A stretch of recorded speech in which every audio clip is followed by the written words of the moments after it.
Ester, capítulo 9, diz assim: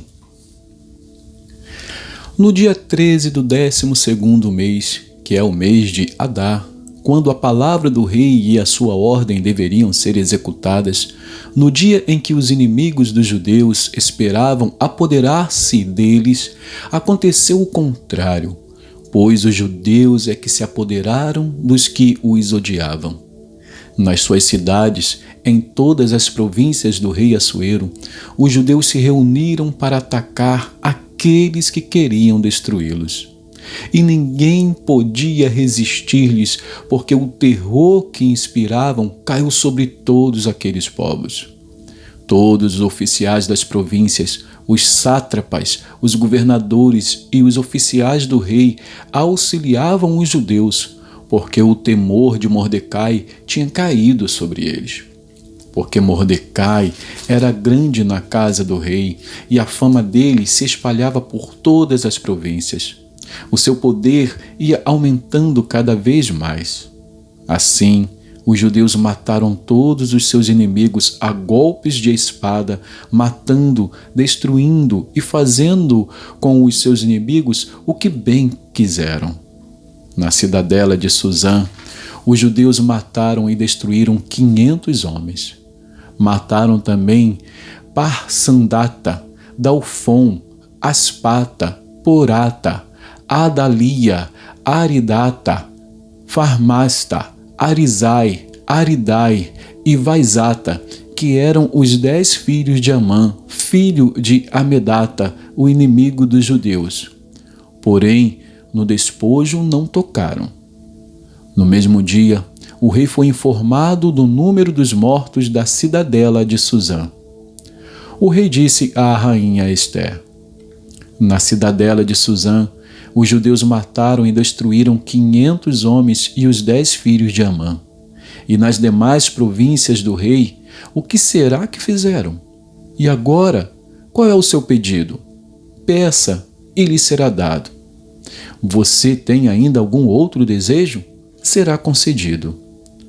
Então Ester disse: Se for do agrado do rei, permita aos judeus de Suzã que também amanhã façam segundo o decreto de hoje e pendurem em forca os cadáveres dos 10 filhos de Amã. Então o rei ordenou que assim se fizesse.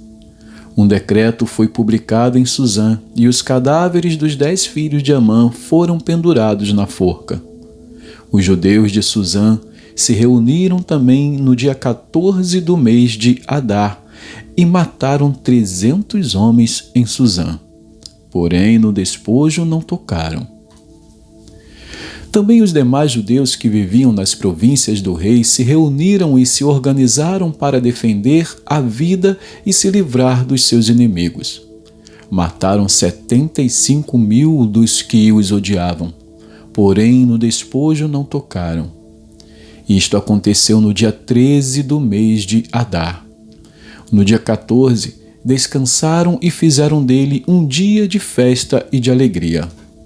Mas os judeus de Suzã se reuniram nos dias 13 e 14 do mesmo mês. Descansaram no dia 15 e fizeram dele um dia de festa e de alegria.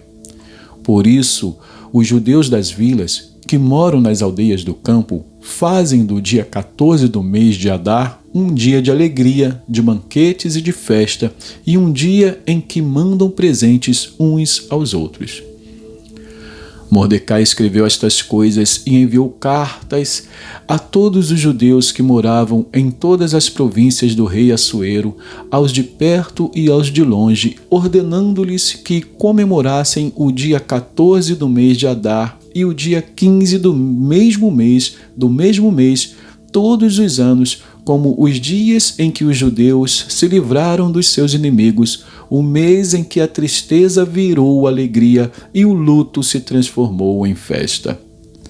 E que esses fossem dias de festa e de alegria, de troca de presentes e dádivas aos pobres. Assim, os judeus aceitaram como costume o que, naquele tempo, haviam feito pela primeira vez, segundo Mordecai lhes havia ordenado por escrito. Porque Amã, filho de Amedata, o Agagita, inimigo de todos os judeus, tinha planejado destruir os judeus e tinha lançado o pur, isto é, sortes, para os assolar e destruir. Mas Ester foi falar com o rei e ele ordenou por cartas que o plano perverso de Amã, que ele tinha elaborado contra os judeus, recaísse sobre a própria cabeça dele e que ele e os seus filhos fossem enforcados. Por isso, esses dias são chamados de Purim, do nome Pur. Daí, por causa de todas as palavras daquela carta e do que testemunharam e do que lhes havia acontecido, os judeus decidiram que eles mesmos, os seus descendentes e todos os que viessem se juntar a eles, não deixariam de comemorar estes 2 dias segundo o que se havia escrito a respeito deles no tempo marcado todos os anos. E que estes dias seriam lembrados e comemorados geração após geração por todas as famílias, em todas as províncias e em todas as cidades, e que estes dias de Purim jamais iriam desaparecer entre os judeus e que a memória deles jamais se extinguiria entre os seus descendentes. Então a rainha Ester, filha de Abiail, e o judeu Mordecai escreveram com toda a autoridade uma segunda carta para confirmar a carta de Purim. Mandaram cartas a todos os judeus, às 127 províncias do reino de Assuero, com palavras amigáveis e sinceras para confirmar estes dias de Purim nos seus tempos determinados, como o judeu Mordecai e a rainha Ester lhes haviam ordenado e como eles mesmos já o tinham estabelecido sobre si e sobre a sua descendência, a respeito do jejum e do seu lamento. E o decreto de Ester estabeleceu estas particularidades de Purim e se escreveu no livro. Vamos a Zacarias. Zacarias, capítulo 13. Zacarias 13 diz assim: Naquele dia haverá uma fonte aberta para a casa de Davi e para os moradores de Jerusalém, para remover o pecado e a impureza. Naquele dia, diz o Senhor dos Exércitos, eliminarei da terra os nomes dos ídolos e não haverá mais memória deles. Também removerei da terra os profetas e o espírito imundo. Se alguém ainda profetizar, seu pai e sua mãe, que o geraram, lhe dirão: você será morto, porque está falando mentiras em nome do Senhor. E seu pai e sua mãe, que o geraram, o matarão à espada quando ele profetizar. Naquele dia, os profetas terão vergonha de suas visões proféticas e nunca mais vestirão um manto de pelos para enganar as pessoas. Pelo contrário, cada um dirá: eu não sou profeta, sou lavrador. Trabalho no campo desde a minha juventude. Se alguém lhe perguntar: que feridas são essas nas suas mãos?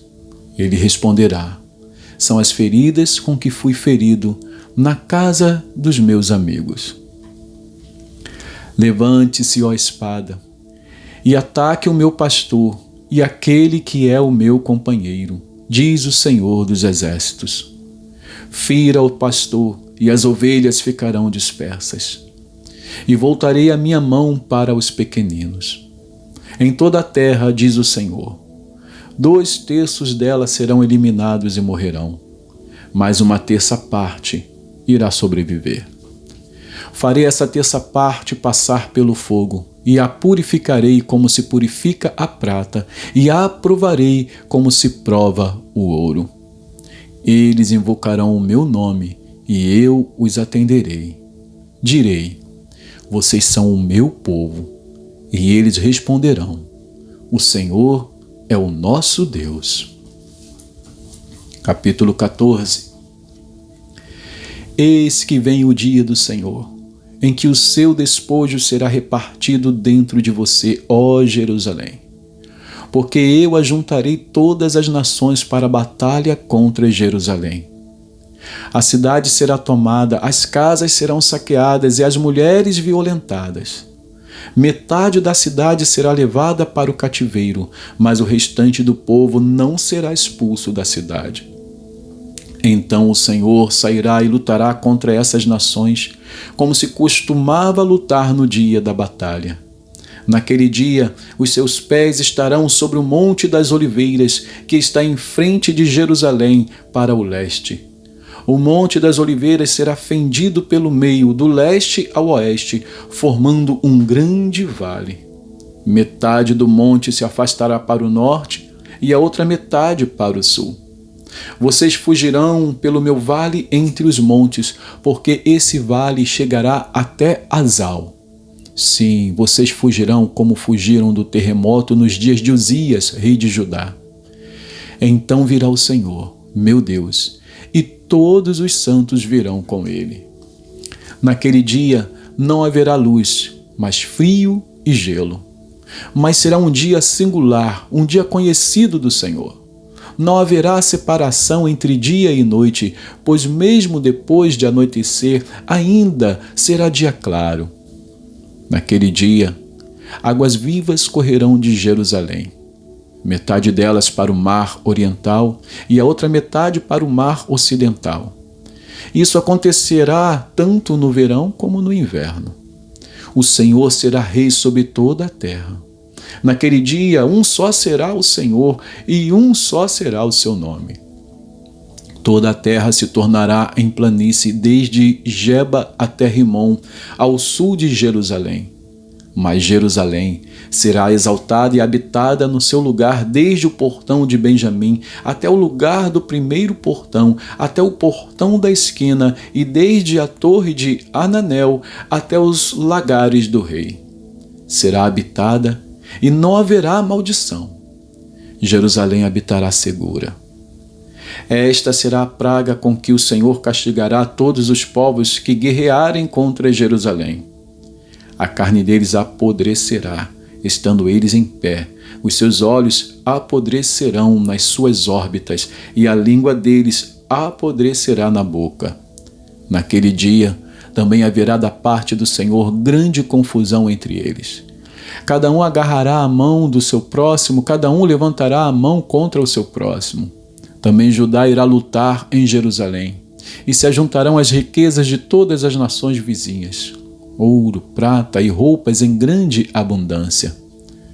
Como esta praga, assim será a praga dos cavalos, das mulas, dos camelos, dos jumentos e de todos os animais que estiverem naqueles arraiais.